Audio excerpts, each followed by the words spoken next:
ఆ పల్లవికి బుద్ధి చెప్పాలి, పల్లవికి బుద్ధి చెప్పాలి, పల్లవికి బుద్ధి చెప్పాలి. మీరెవర్రా పల్లవికి బుద్ధి చెప్పడానికి?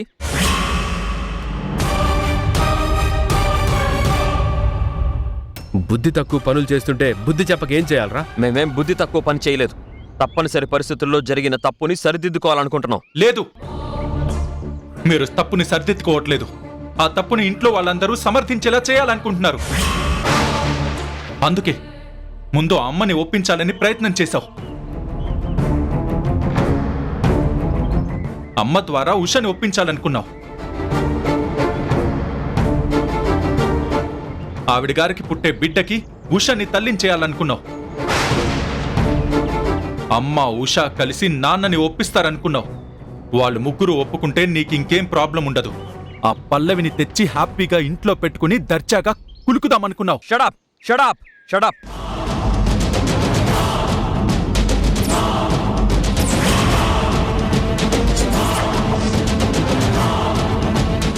ఇది నీ స్టేషన్ అని నోటుకొచ్చినట్టు మాట్లాడొద్దు. నోరు జారితే ఏం చేస్తానో నాకే తెలీదు. ఏం చేస్తావురా? ఏం చేస్తావు? రే కిరణ్, ఏమీ చేయలేవు. కానీ నేను తలుచుకుంటే నిన్ను ఏదో కేసులో ఇరికించి ఉషాకి చేస్తున్న అన్యాయానికి లోపలేయించగలను. రే ఏంట్రా బెదిరిస్తున్నావా?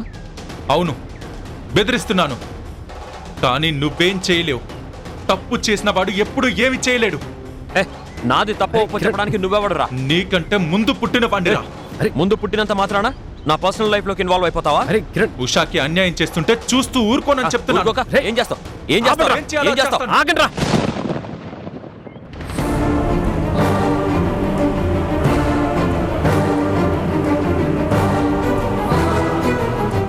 ఏంట్రా ఇది? మీరు ఇలా గొడవ పడ్డం ఏంటి? అన్న తమ్ముళ్ళ కాకుండా స్నేహితుల్లో ఉండే మనం ఇలా గొడవ పడ్డం ఏంట్రా? గొడవ పడింది నేను కాదురా, వాడు. తరుణ్, నువ్వు అనవసరంగా పల్లవి విషయంలో ఇన్వాల్వ్ కావద్దు.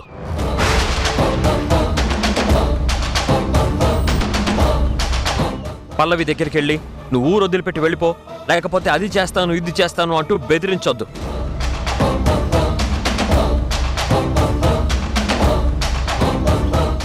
ఇది నాకు సంబంధించిన ప్రాబ్లం. నేనే సాల్వ్ చేసుకుంటాను.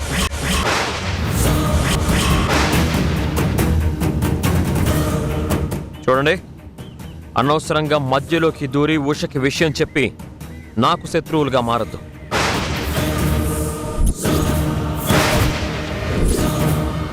మీ మీదున్న గౌరవాన్ని పోగొట్టుకోవద్దు.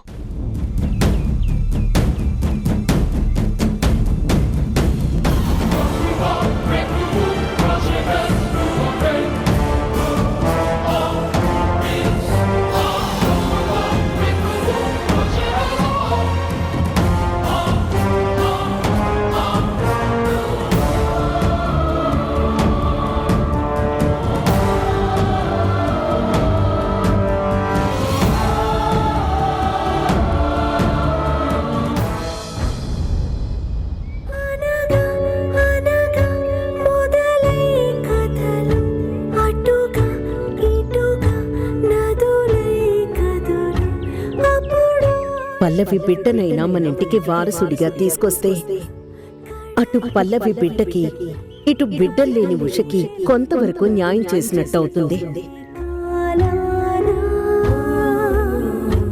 నీ ఇష్టం నీది, నీ నిర్ణయం నీది. ఇప్పుడు నా నిర్ణయం ఏంటో విను. ఈ రోజు నుంచి మన ఇద్దరం భార్యాభర్తలం కాదు. మీ కోడలి విషయంలో ఎంత అన్యాయం జరుగుతున్నా చూస్తూ ఉండిపోతే మీరు కళ్ళున్న ధృతరాష్ట్రుడిగా మిగిలిపోతారు.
అత్తయ్య, కొత్త ప్రాజెక్టు కోసం లోన్ అప్లై చేసి రెడీ చేసి తీసుకొచ్చాను. మీరు మావయ్య గారు సంతకాలు పెట్టేస్తే బ్యాంక్ మేనేజర్కి పంపిస్తాను.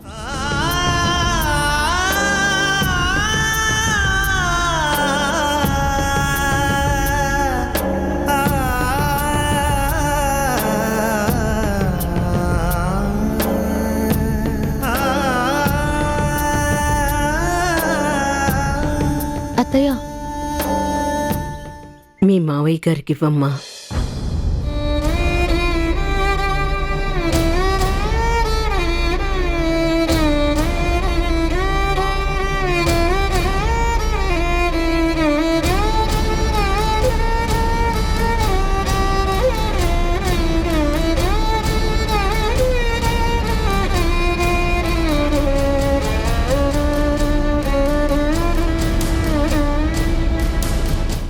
మావయ్య గారు, ఈ ఫైల్ మీద హాల్లో వదిలేసి వెళ్ళమ్మా, తర్వాత సంతకాలు పెడతాను.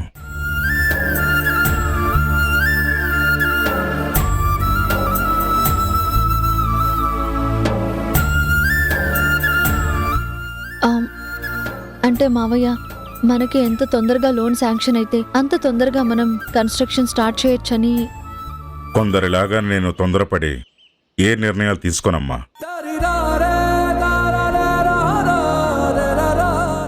ఏదైనా ఆలోచించి చేయటం నాకు అలవాటమ్మా.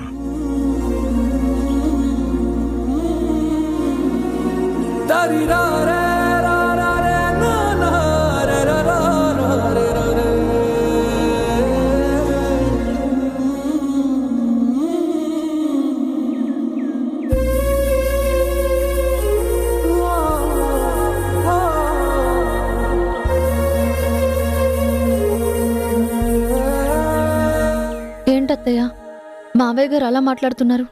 ఏం జరిగింది? ఏం జరిగినా జరిగిపోయింది, మార్చలేం కదమ్మా.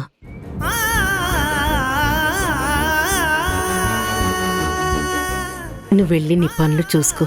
సంతకాలయ్యాక ఫైల్ పంపిస్తాను. అలాగే అత్తయ్య.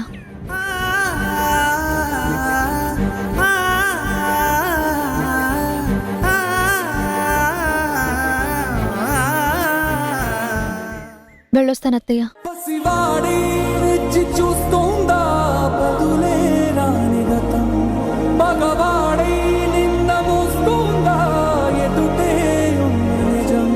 జరిగినదా కలవరం కనుతడిగా కరిగినదా ఎనగదిలో సమరం ఏది మనదను. రేణు, అమ్మా నాన్నేంటి అలా ఉన్నారు?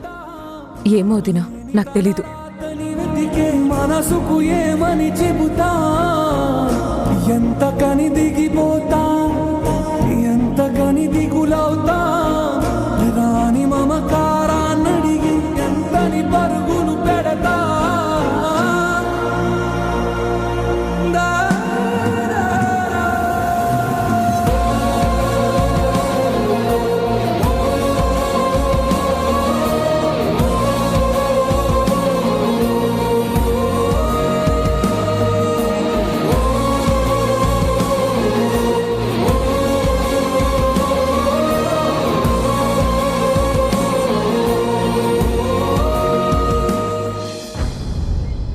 ఏమైందక్క?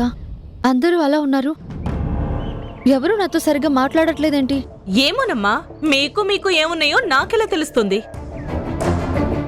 ఇంట్లో ఏదో జరిగింది. గలగల మాటలతో కలకలలాడుతూ ఉండే ఇల్లు ఇలా నిశ్శబ్దంగా ఉంది అంటే ఖచ్చితంగా ఏదో జరిగింది.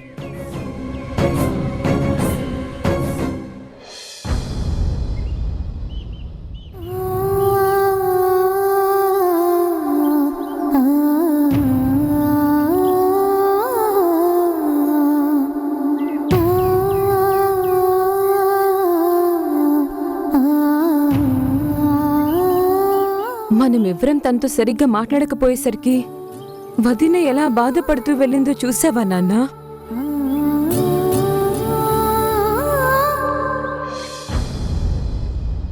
నువ్వే ఏదో ఒకటి చేసి ఈ సమస్యని పరిష్కరించాలి నాన్న. ఏం చేయాలి? ఏదైనా చేయటానికి నాకు ఏం పెద్దరికం ఇచ్చారని? పెద్దరికం తీసుకుని పెద్ద పెద్ద నిర్ణయాలు తీసుకుంది కదా మీ అమ్మ. ఇంత చేసిన ఆ మహాతల్లినే ఏదో ఒకటి చేయమని చెప్పు. అది కాదు నాన్న, నువ్వు ఒకసారి కిరణ్ అన్నయ్యతో మాట్లాడి. ఛ! వాడి మొహం చూడాలంటే నాకు అసహ్యం వేస్తుంది. ఇక వాడితే నేనే మాట్లాడాలి.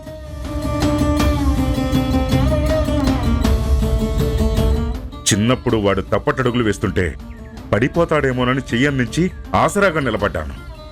ఇప్పుడు వాడు తప్పుడడుగులు వేస్తుంటే వాడికి ఆసరాగా మీ అమ్మ నిలబడుతోంది. దయచేసి అలా మాట్లాడకండి. నేనేం వాడికి ఆసరాగా నిలబడలేదు. వాడు చేసిన తప్పుని సమర్థించనూ లేదు. ఆ తప్పుని ఎలా సరిదిద్దాలా అని ఆలోచిస్తున్నాను. దిద్దు. ఎలా సరిదిద్దాలో నువ్వే సరిదిద్దు.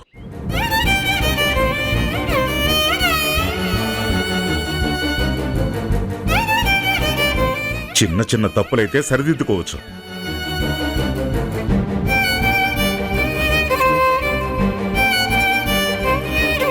కానీ నీ కొడుకు చేసింది సరిదిద్దుకోలేని తప్పు. ధర్మేచ అర్థేచ కామేచ నాతి చరామి అంటూ ఉషాకి ప్రమాణం చేసి కలిసి నడవాసిన వాడే కళ్ళు కప్పి దారి తప్పి తప్పుడు దారుల్లోకి వెళ్ళాడు నీ కొడుకు. అలాంటి వాడి తప్పుని ఎలా సరిదిద్దుతావు? కూతురు లాంటి కోడల బాధని ఎలా తగ్గిస్తావు? మన పెళ్ళైన కొత్తలో నా క్లాస్మేట్ ఒక అమ్మాయి నాతో కొంచెం క్లోజ్గా నవ్వుతూ మాట్లాడుతుంటేనే నువ్వు భరించలేకపోయావు. అలాంటిది నీ కొడుకు మరో అమ్మాయితో అంత దూరం వెళ్తే ఉషా ఎలా భరిస్తుందనుకున్నావు? ఆనాడు నా భార్యగా భరించలేనిది ఈనాడు వాడి తల్లిగా ఎలా భరిస్తున్నావు? భార్య ఒక బిడ్డకి తల్లిగా మారిన తర్వాత ఇంత మార్పు వస్తుందా? తల్లి మనసుతో కాకుండా ఒకసారి ఉష మనసుతో ఆలోచించు. ఆ బాధేంటో నీకు అర్థం అవుతుంది.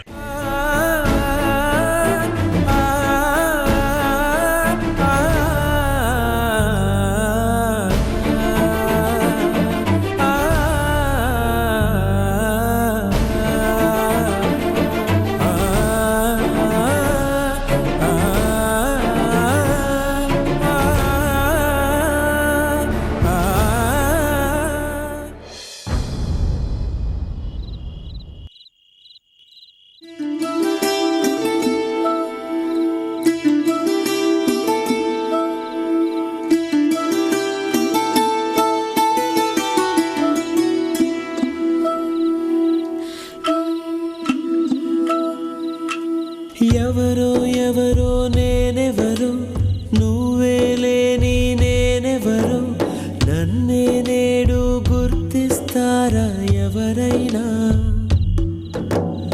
ఓ చిరుగాలి వస్తావా? ఇది నీ స్టేషన్ అని నోటుకొచ్చినట్టు మాట్లాడొద్దు. నోరు జారితే ఏం చేస్తానో నాకే తెలియదు.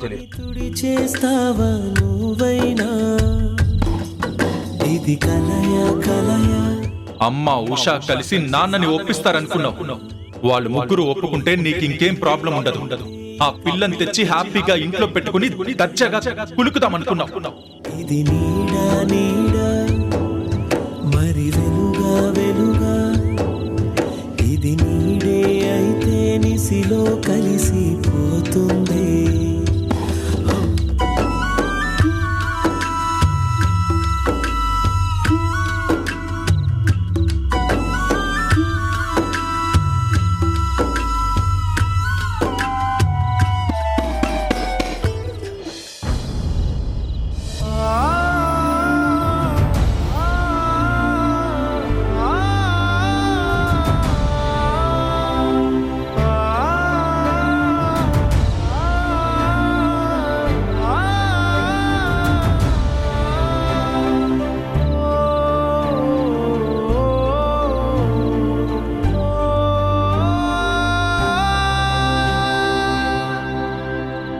ఏంటి సంజయ్ అలా ఉన్నావు?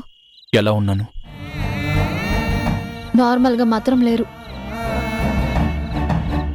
అడుగుతుంది నిన్నే, సమాధానం చెప్పు. ఎందుకు ఇలా ఉన్నావు? ప్రతిదీ నీకు చెప్పలేను కదా. భార్యకు కూడా చెప్పుకోలేని విషయాలుంటాయా? ఉంటాయి. కొన్ని భార్యకి చెప్పుకోలేని ఉంటాయి, కొన్ని తల్లిదండ్రులకి చెప్పుకోలేని ఉంటాయి. మరికొన్న దేవుడికి కూడా చెప్పుకోలేని ఉంటాయి. అయితే చెప్పొద్దులే, దాచుకో.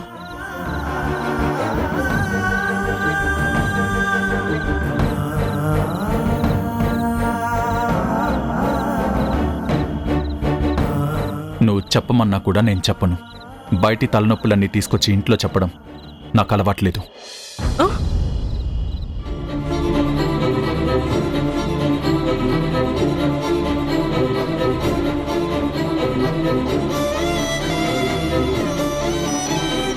భార్యాభర్తలు ఒకరికొకరు తలనొప్పి కాకూడదు, కానీ బయట తలనొప్పులు ఇద్దరు పంచుకోవచ్చండి.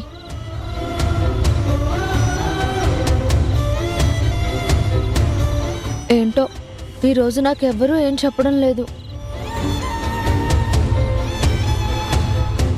అత్తయ్య గారింటికి వెళితే అక్కడ కూడా అందరూ అదోలా ఉన్నారు. ఎప్పుడూ ఎంతో ఆప్యాయంగా మాట్లాడే అత్తయ్య మావయ్య ఈరోజు నాతో చాలా ముభావంగా మాట్లాడారు. హారిక అక్క రేణు కూడా అంతే. అడిగిన దానికి ముక్తసరిగా సమాధానం చెప్పారు తప్ప ఎప్పటిలా లేరు. ఆ ఇంట్లో అంత నిశ్శబ్దం అలుముకోవడం అనేది నేనెప్పుడూ చూడలేదు. పెద్ద తుఫాను రాబోయే ముందు ఇలా నిశ్శబ్దం ఉంటుంది అంటారు. ఇది అలాంటి నిశ్శబ్దం కాదు కదా.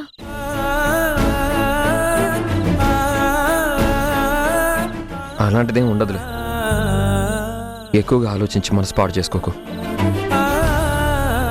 మనసు పాడవటం అనేది మన చేతుల్లో ఉండదు కదండి. ఎప్పుడు ఏ పిడుగు లాంటి వార్త మీద పడుతుందో చెప్పలేం కదండి.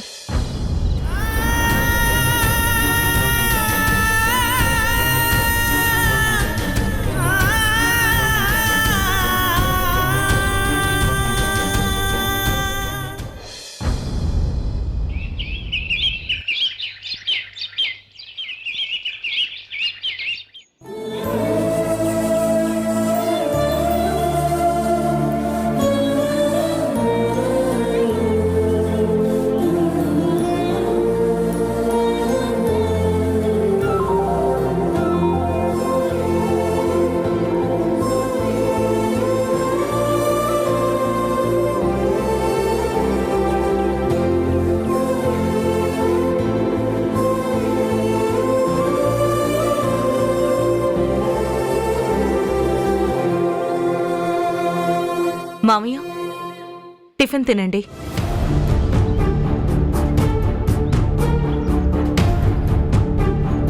టిఫిన్ ఎవరు చేశారమ్మా?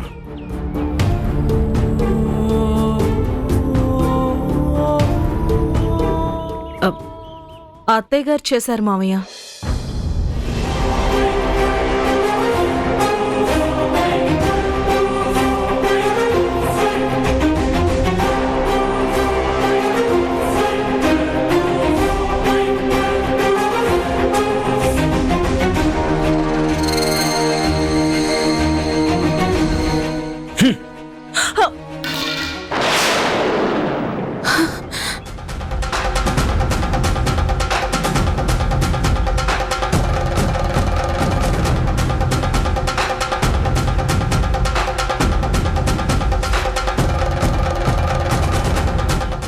మామయ్య, నానా ఏమైంది నాన్న? కొందరు చెప్పే మాటలు వినటానికి, కొందరు చేసే వంటలు తినటానికి నేను సిద్ధంగా లేను.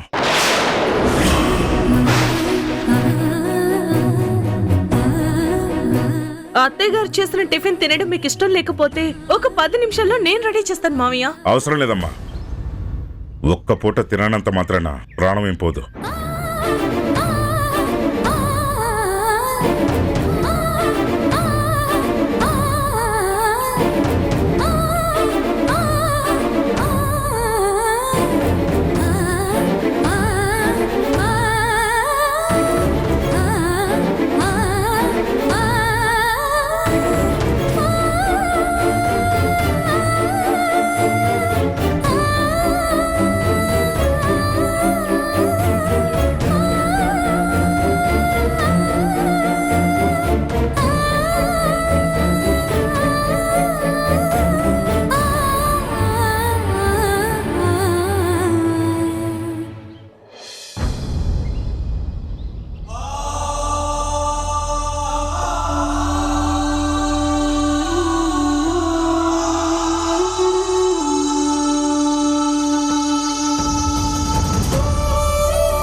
నాన్న ఉమ్?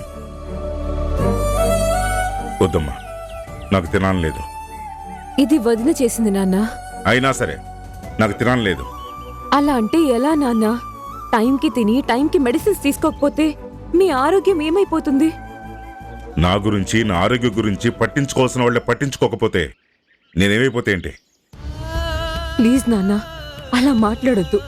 అమ్మ చేసిన దానికి మీ కోపం ఉండొచ్చు, తప్పులేదు. కానీ మీరిలా తినడం మానేస్తే ఎలా నాన్న? ప్లీజ్ నాన్న, నా కోసం తిను. నాన్నకి పల్లవి విషయం, తెలిసింది. మన విషయం తొందరలోనే ఉషకి చెప్పి ఒప్పిస్తాను. నువ్వు ఒంటరిగా ఉండకుండా నీకు తోడు ఏర్పాటు చేస్తాను.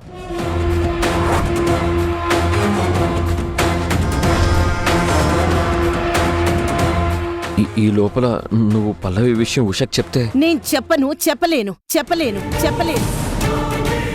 నాకు తెలుసు కిరణ్, ఉషని ఒప్పించి నన్ను ఇంటికి తీసుకెళ్తావని.